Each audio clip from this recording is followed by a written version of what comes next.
एक टाउन में जूते बनाने वाला एक आदमी रहता था।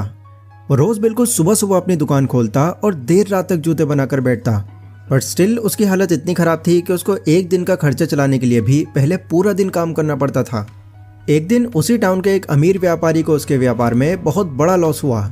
लॉस इतना बड़ा था कि सिर्फ 2 दिन के अंदर अंदर वो बहुत गरीब हो गया। बट क्योंकि उसको अपना घर तो चलाना ही था, इस वजह से उसने किसी से कुछ पैसे उधार ले लिए।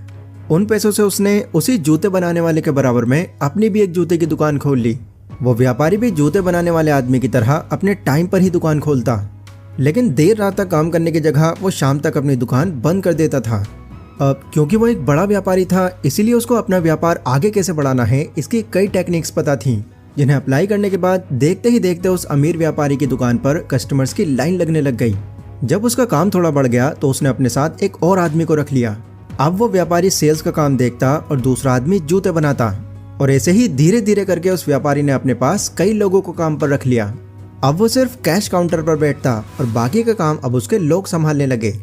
उस व्यापारी का बढ़ता हुआ काम देखकर और लोगों से उसकी तारीफ सुनकर उसको अलग अलग जगह से सप्लाई के ऑर्डर्स आने लग गए, और एक दिन वो उस पोजीशन पर पहुंच ही गया जहां वो पहले से था। ये सभी चीजें होते हुए वो पहला आदमी बहुत दिनों से देख रहा था। वो इस चीज से हैरान था कि यार इसने मुझसे कितनी बाद में काम शुरू किया और इसका इतनी जल्दी काम कैसे बढ़ गया। इसी सवाल को लेकर वो आदमी एक दिन उस व्यापारी के पास आया। वो पूछने लगा, देखो जब तुमने दुकान खोली थी तुम तो मुझसे भी गरीब लग रहे थे, फिर क्या तुमने ऐसा जादू कर दिया जो तुम इतनी जल्दी अमीर बन गए। व्यापारी कहता है कि देखो मैंने कुछ खास नहीं किया, मुझे इन पैसों के कुछ रूल्स पता थे, मैंने तो बस उन्हीं को फॉलो किया है। ये रूल्स अगर तुमको पता होते तो मैं गारंटी देता हूँ तुम अभी तक मुझसे भी आगे निकल चुके होते। बल देखो कई लोग सोचते हैं कि अमीर और गरीब होना हमारी किस्मत में लिखा है।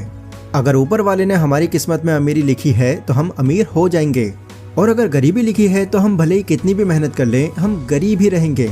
पर इस सोच में हम ये भूल जाते हैं कि अगर हम कुछ भी करने के लिए अपने पूरे एफर्ट्स लगाएं तो अपनी लिखी किस्मत को हम खुद के अकॉर्डिंग बदल सकते हैं।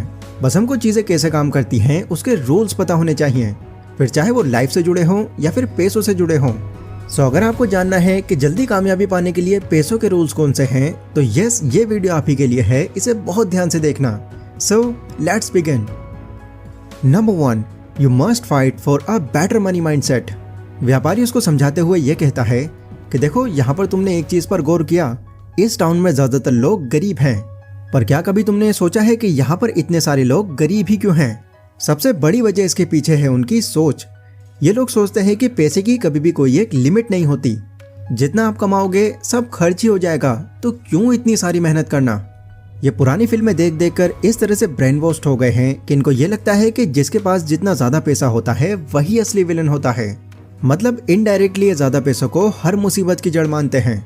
एंड इन सब में जो सबसे बड़ी चीज जो इन लोगों को कभी भी कोई बड़ा कदम उठाने नहीं देती वो ये है कि ये मानकर बैठे हैं कि भगवान ने हमको जितना दिया है हमको उसी में खुश रहना चाहिए। फिर इसके बाद वो व्यापारी अपना एग्जाम्पल देता है। वो कहता है कि देखो तुम्हें पता है कुछ टाइम पहले मैं भी कितना गरीब हो गया था, पर उस टाइम पर अगर मैं भी इनकी तरह सोचता और अपनी कंडीशन को ऐसे ही एक्सेप्ट कर लेता तो आज मैं भी गरीब होता। बट मैंने ऐसा नहीं किया, मैंने गरीबों वाले माइंडसेट को ना अपनाकर मनी माइंडसेट को फॉलो किया। ये कभी मत सोचना कि पैसों की वजह से तुमको कभी भी किसी तरह की दिक्कत होगी। पैसा कोई मुसीबत नहीं है, बल्कि ये अच्छी जिंदगी जीने का एक टूल है। एंड अगर तुम्हारे पास पैसा है तो तुम वैसी लाइफ जी सकते हो जैसे तुम चाहते हो, क्योंकि ये हमको किसी भी टाइम पर किसी भी जगह घूमने पर, कुछ भी पहनने की, कुछ भी खाने की, हर तरह की फ्रीडम देता है। सो इसलिए अगर तुमको भी मेरे जैसा बनना है तो सबसे पहले इस पुअर माइंडसेट को मनी माइंडसेट से रिप्लेस करो। जब तुम पैसों को एक अलग नजरिए से देखना शुरू कर दोगे तो कई ऐसी चीजें तुम्हारे माइंड में आने लग जाएंगी जो तुम्हें अमीर बनने में भी हेल्प करेंगी। Number 2, reframe the logic of spending less. व्यापारी कहता है कि मैंने कई लोगों से ये भी कहते सुना है कि अगर तुमको ज्यादा पैसे बनाने हैं तो सबसे पहले तुमको अपने खर्चों को कम करना होगा।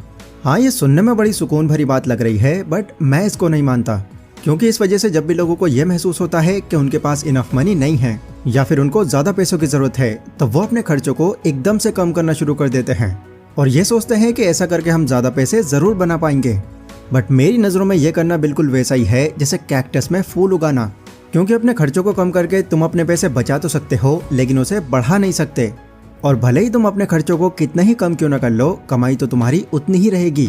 इसीलिए अमीर बनने का दूसरा रूल यह है कि अपने खर्चों को कम करने की जगह अपना काम बढ़ाने पर फोकस करो।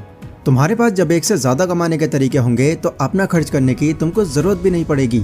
Number 3, the more value you provide the more money you make. अगला नियम बताते हुए वो व्यापारी उससे पूछता है, अच्छा ये बताओ कि तुम अपनी जूतों की दुकान पर इतनी देर तक क्यों काम करते हो? वो कहता है कि इसलिए ताकि मैं ज्यादा काम करके ज्यादा पैसे बना सकूं। व्यापारी फिर उससे पूछता है, अच्छा अब ये बताओ कि क्या तुम अपने ग्राहकों की इच्छाओं पर पूरा ध्यान दे रहे हो? वो आदमी कहता है, शायद नहीं, क्योंकि मेरा सबसे ज्यादा ध्यान कैसे भी करके सिर्फ ज्यादा जूते बनाने में होता है। व्यापारी बोलता है कि देखो तुम सबसे बड़ी गलती यही कर रहे हो, तुम बस ज्यादा जूते बनाना चाह रहे हो ताकि तुमको ज्यादा पैसा मिले, लेकिन ये बात तुम भूल जाते हो कि तुम लोगों को जितनी वैल्यू की चीज दोगे तुमको उसी हिसाब से पे किया जाएगा। यहाँ पर कई ऐसे लोगों को मैंने देखा है, वो सिर्फ क्वांटिटी पर फोकस करते हैं ताकि ज्यादा चीजों के बदले में उनको पैसे ज्यादा मिले, पर वो ये बात भूल जाते हैं कि उनका इस तरह से जल्दबाजी में काम करना उनके प्रोडक्ट की वैल्यू गिरा रहा है। हमेशा ध्यान रखना कि अगर तुम दिहाड़ी मजदूरों जैसी सोच रखकर मेहनत करोगे तो कभी भी राजमिस्त्री नहीं बन पाओगे। एग्जाम्पल देकर बताऊं तो एक कंपनी में 2 अलग अलग पोस्ट पर काम करने वाले लोगों की इनकम कभी सेम नहीं होती। कोई एक कंपनी में 15,000 रुपए कमा रहा होता है तो कोई उसी सेम कंपनी में 1 लाख रुपए, क्योंकि यहाँ पर उनके पास बहुत सारी एडवांस स्किल्स होती हैं। इंडस्ट्री में कई सालों का वर्क एक्सपीरियंस होता है और हाई क्वालिफिकेशन होती है, जबकि उस 15,000 वाले एम्प्लॉय के पास बहुत ही बेसिक स्किल होती है। वो काम तो पूरा दिन करता है पर वो उस कंपनी को वैल्यू कम दे रहा है। तो तीसरा रूल तुम्हारे लिए यही है कि तुमको अपने काम के अंदर वैल्यू लानी होगी। कुछ ऐसा करना होगा जिससे तुम्हारा ग्राहक दोबारा तुम्हारे पास आने में ही उतावला हो जाए। जितनी अच्छी वैल्यू तुम लोगों को दोगे वो तुमको उतना ही फेमस और अमीर बना देंगे। Number 4, don't spend money which is not in your pocket. देखो, जहाँ कुछ लोग पैसों को लेकर बहुत ही कंजूस टाइप के होते हैं, वहीं कुछ लोग पैसों को लेकर ये सोचते हैं कि यार खाओ पियो ऐश करो, जिंदगी एंजॉय करो, कल हो ना हो। एंड ऐसे लोग अपनी जिंदगी सुकून से जीने के लिए दूसरों से उधार भी लेना गलत नहीं समझते, भले से उनके ऊपर कर्ज का लोड कितना ही क्यों ना बढ़ गया हो। देखो, जिंदगी कंफर्टेबल होकर जीने में कोई हर्ज नहीं है, लेकिन अगर तुम अपने शौक पूरे करने के लिए दूसरों से उधार ले रहे हो तो यकीनन तुम कभी भी आगे नहीं बढ़ पाओगे, क्योंकि एक टाइम ऐसा आएगा जब वो कर्ज पूरा करते करते ही तुम्हारी लाइफ आधी पड़ जाएगी। इसीलिए कभी भी उन पैसों को नजरों में मत रखना जो तुम्हारे लिए है ही नहीं। शौक पूरे करने हैं तो अपनी कमाई से करो, किसी से उधार मत लो। Number 5, not all debts are bad. व्यापारी कहता है कि जब कर्ज की बात चली रही है तो एक चीज मैं तुमको और बताना चाहूंगा कि देखो, हर तरह का कर्ज बुरा नहीं होता। कई बार कर्ज लेना हमारे लिए वरदान भी साबित हो सकता है, बट ये चीज सिर्फ इस बात पर निर्भर करती है कि तुम आखिर किस लिए कर्ज ले रहे हो। जैसे फॉर एग्जाम्पल, तुम्हारे पास 2 व्हीलर है पर फिर भी अपने शौक पूरे करने के लिए तुम 4 व्हीलर ले रहे हो, तो समझ जाओ ये तुम्हारे लिए एक गलत कर्ज होगा, क्योंकि तुम कर्ज को लेकर अगेन अपनी इच्छाएं पूरी कर रहे हो। लेकिन अगर तुम उसी 4 व्हीलर को कर्ज पर लेकर खुद चलाने के बजाय उसे ओला या उबर की तरह किसी से इस्तेमाल करवाते हो तो ये तुम्हारी कमाई का एक और जरिया बन जाएगा। इसीलिए 5वां रूल यही है कि अगर तुम कर्ज लेना भी चाहते हो तो उसे किसी ऐसी चीज के लिए लो जहां से तुमको और पैसा बनाने का मौका मिले। Number 6, know your employees actual worth. व्यापारी उससे पूछता है कि अच्छा ये बताओ, क्या तुमने अपनी दुकान पर किसी को काम पर लगाया है, और अगर लगाया है तो वो कितनी देर तक काम करता था? वो बोला, हाँ 1 बार लगाया था, वो दिन के 10 घंटे काम करता था, पर ज़्यादा टाइम तक उसने मेरे पास काम नहीं किया और खुद ही छोड़कर भाग गया। व्यापारी उससे पूछता है कि तुम उसको सैलरी कितनी देते थे? वो बोलता है कि जी 50 रुपया दिन का। व्यापारी बोलता है कि तुम बेवकूफ़ी कर रहे हो। कोई इंसान तुम्हारे पास आकर जिस हिसाब से और जितना काम करता है तुमको उसी तरह से उसको तनख्वाह देनी चाहिए। जब दूसरे इंसान को ये लगेगा कि तुम उसकी मेहनत को अच्छे से समझ पा रहे हो तो खुशी खुशी वो तुम्हारा 10 घंटे क्या 11 घंटे भी काम कर जाएगा। पर हाँ, ये सोचकर ऐसा भी नहीं है कि तुम सामने वाले को ज़रूरत से ज़्यादा सैलरी दे दो। जिस भी काम के लिए तुम किसी को हायर करो, पहले उसको 10-5 दिन अच्छे से खुद करके देखो, या अगर तुमको वो काम नहीं आता तो उस काम की वैल्यू तुम मार्केट से जानने का ट्राई करो और उस बेस पर ये डिसाइड करो कि तुमको इसके इतने काम का कितना पैसा देना है। मेरे पास आज इतने सारे लोग इसीलिए काम कर रहे हैं क्योंकि वो जितनी भी मेहनत करते हैं उनको उसका पूरा फल मिलता है।